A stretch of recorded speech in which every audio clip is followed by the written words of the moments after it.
আসসালামু আলাইকুম। পৃথিবীর যে যে প্রান্ত থেকেই দেখছেন এবং শুনছেন সবাইকে শুভেচ্ছা জানাচ্ছি। সো আজকে একটি বিষয় নিয়ে স্পর্শকাতর বিষয় নিয়ে কথা বলতে চাই, যে সেই বিষয়টি হচ্ছে যে 21শে আগস্ট। 21শে আগস্টের আজকের এই দিনে আমাদের গুলিস্তানের 23 বঙ্গবন্ধু অ্যাভিনিউর দলীয় কার্যালয়ে তৎকালীন বিএনপি জামাত সরকারের রাষ্ট্রীয় তত্ত্বাবধানে তারেক রহমানের নেতৃত্বে বিরোধী দলীয় নেতা, তৎকালীন বিরোধী দলীয় নেতা বঙ্গবন্ধু কন্যা শেখ হাসিনাকে শেষ করে দেওয়ার জন্য যে নৃশংস গ্রেনেড হামলা হয়েছিল, সেই গ্রেনেড হামলায় আইবি রহমান সহ যে 23 জন নিহত হয়েছে, তাদের সকলের রুহের আত্মার মাগফিরাত কামনা করি। এবং যারা এই নৃশংস গ্রেনেড হামলার সাথে জড়িত, তাদের বিচার আমি এখনো বিশ্বাস করি, দৃঢ়ভাবে বিশ্বাস করি যে এই বাংলার মাটিতে তাদের বিচার একদিন অবশ্যই হবে এবং হতেই হবে। যদি বঙ্গবন্ধু কন্যা বেঁচে থাকেন, যখন বঙ্গবন্ধু কন্যা এই বিচার, এটার কিন্তু বিচার শুরু করেছিলেন এবং বাস্তবায়নের জন্য কাজ করেছিলেন, কিন্তু সেই বাংলাদেশের আমাদের দুর্ভাগ্য যে আমরা বঙ্গবন্ধু কন্যা শেখ হাসিনার নেতৃত্বে বাংলাদেশের সকল হত্যাকাণ্ডের বিচার শুরু করেছিলাম, কিন্তু আমরা সেটা শেষ করতে পারিনি। এটা আমাদের দুর্ভাগ্য। সো এই যে গ্রেনেড হামলা হয়েছিল, সেই গ্রেনেড হামলার মাস্টার মাইন্ড হচ্ছে বাংলাদেশে, এই গ্রেনেড হামলার মাস্টার মাইন্ড হচ্ছে তারেক রহমান। 21শে আগস্টের গ্রেনেড হামলার মাস্টার মাইন্ড হচ্ছে তারেক রহমান। তার মা ছিল সেই সময়, তারেক রহমানের মা ছিল প্রধানমন্ত্রী, আর তারেক রহমান হাওয়া ভবনে থেকে পুরো বাংলাদেশের যত সন্ত্রাসী কার্যক্রম ছিল সকল কিছু নিয়ন্ত্রণ করত। 10 ট্রাক অস্ত্র তারেক রহমানের নেতৃত্বে 10 ট্রাক অস্ত্র ভারতের বিচ্ছিন্নতাবাদীদের কাছে পাচারের জন্য নেওয়া হয়েছিল। বাংলাদেশে যত বড় বড় সন্ত্রাসী গোষ্ঠী আছে, আল কায়দা সহ সবগুলো সন্ত্রাসী গোষ্ঠীর সাথে তারেক রহমানের সম্পৃক্ততা ছিল। তারেক রহমানের নেতৃত্বে এই 21শে আগস্টের গ্রেনেড হামলা হয়েছে। এর মূল মাস্টার মাইন্ড হচ্ছে তারেক রহমান। সো তাই তারেক রহমানের বিচার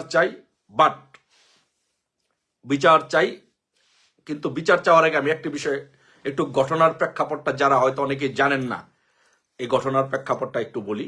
ঘটনার প্রেক্ষাপটটা হচ্ছে যে তৎকালীন সময়ে বিরোধী দলের সরকারি বিএনপি জামাতের অন্যায়, অত্যাচার, নিপীড়নের বিরুদ্ধে, সন্ত্রাসের বিরুদ্ধে 23 বঙ্গবন্ধু অ্যাভিনিউ বঙ্গবন্ধু কন্যা শেখ হাসিনার জনসমাবেশ ছিল।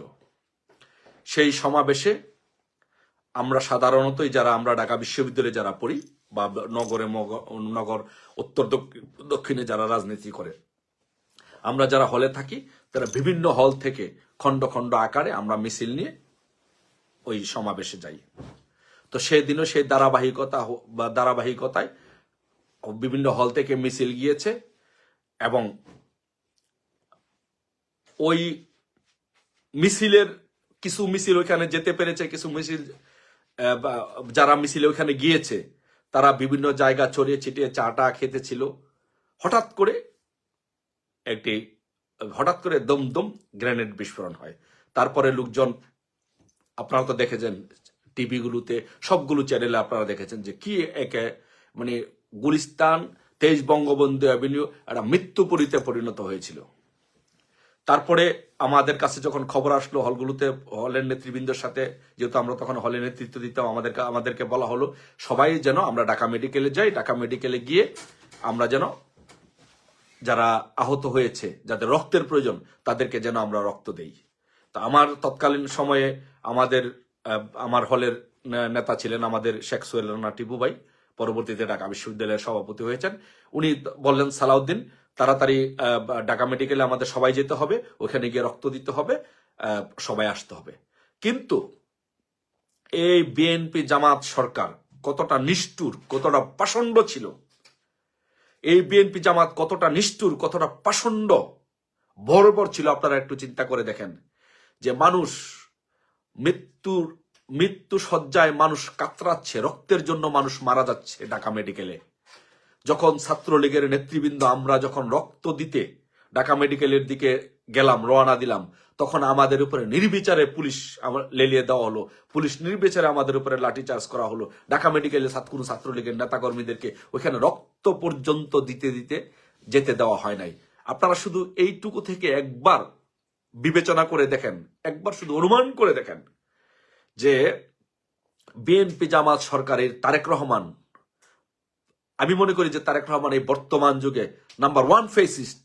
ইউনূস এবং তারেক রহমান হচ্ছে নাম্বার 1 ফেসিস্ট। এই তারেক রহমান এবং তারেক রহমানের মা হাওয়া ভবনের নিয়ন্ত্রণকারী তারেক রহমান তখন আমাদেরকে ঢাকা বিশ্ববিদ্যালয়ে যে রুগী ছিল সেই রুগীদেরকে রক্ত দিতে দিতে পর্যন্ত যেতে দেওয়া হয় নাই।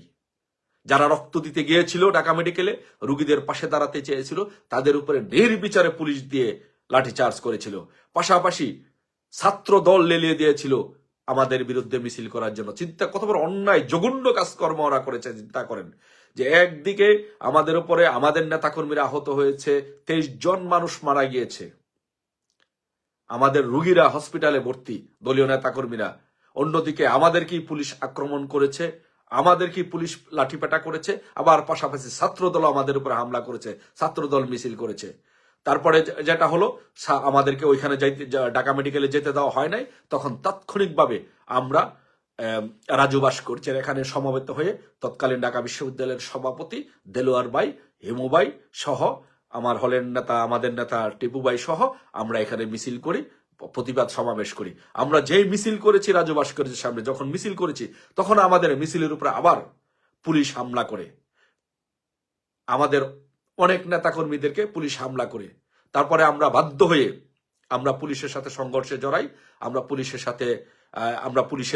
সাথে সংঘর্ষে জড়াই। এখন আমরা এর প্রতিবাদে 2-1টি বাসও ভাঙচুর করার চেষ্টা করি, যা আমাদের পিঠ দেয়ালে ঠেকে গেছে। প্রতিবাদের ভাষায় কি আর কিছু করা নাই। তারপরে এখানে আমার এই জায়গার মধ্যে ওইখানে তখন আমাদেরকে যখন দাবরানি দেয়, তখন আমরা প্রতিবাদী হয়ে আমরা গাড়িতে হামলা করি। এই যে এই হাতের মধ্যে আমি তখন এখানে ব্যথা পেয়েছিলাম, এই জায়গাটা এখনো ব্যথা করে। এই ছিল আমাদের উপর অত্যাচার নির্যাতনের নমুনা। আমাদের উপরে এত অত্যাচার নির্যাতন তারা করেছিল যেটা ভাষায় প্রকাশ করার মতো না। তারপরে আমরা যখন ওখান থেকে মিছিল করে রাত্রে হলে আসি, তারপরে আবার হলে আমাদের উপরে নির্যাতন করা হয়, আমাদেরকে হল থেকে বের করে দেওয়া হয়, আমাদের উপরে হলে আবার আক্রমণ করা হয়।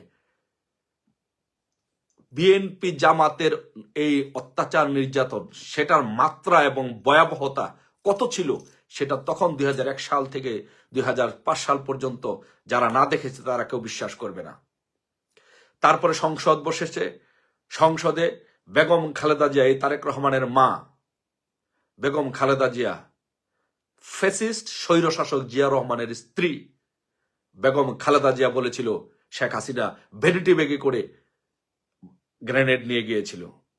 চিন্তা করেন তাদের মন মানসিকতা, তাদের চিন্তা ভাবনা কতটা নগণ্য, তারা কতটা হীনমান্য, কতটা পাষণ্ড ছিল। আপনারা একবার এই কথা থেকে চিন্তা করতে পারবেন যে একজন নেত্রীকে, তৎকালীন বিরোধী দলের নেত্রীকে, তার সংসদের কলিগ, তাকে হত্যা করার জন্য গ্রেনেড হামলা করা হয়েছে, তাকে শেষ করে দেওয়ার জন্য গ্রেনেড হামলা করা হয়েছে।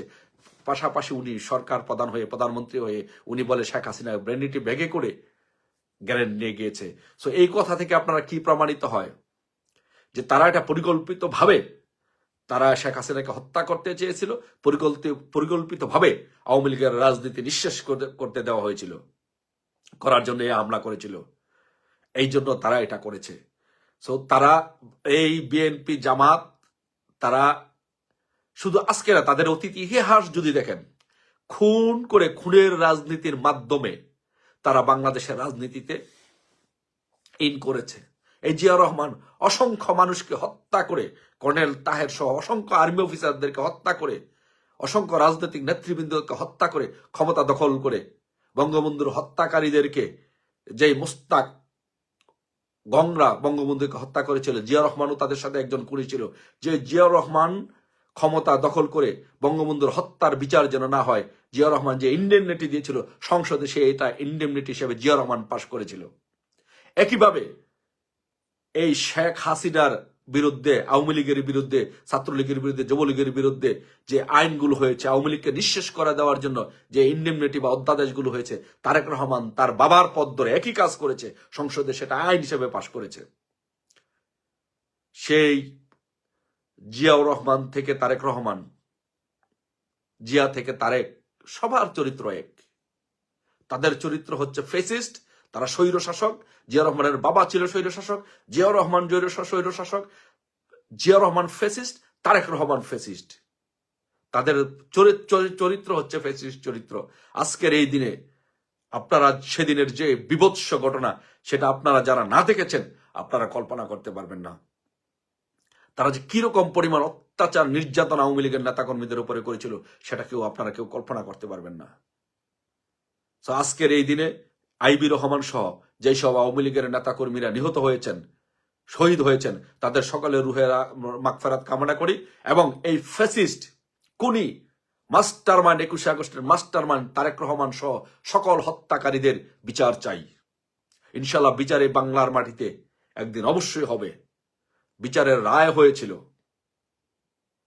কিন্তু আমাদের দুর্ভাগ্য 5 আগস্ট একটি জঙ্গি হামলার মাধ্যমে শেখ হাসিনাকে সরিয়ে দিয়ে আবার সেই খুনিদেরকে রাষ্ট্রীয় ক্ষমতায় বসানো হয়েছে। সকল খুনিদেরকে জেল থেকে ছেড়ে দেওয়া হয়েছে। 21শে আগস্টের গ্রেনেড হামলার মামলার আসামি সহ, বাবর সহ সবাইকে, সব জঙ্গিদেরকে জেল থেকে ছেড়ে দেওয়া হয়েছে।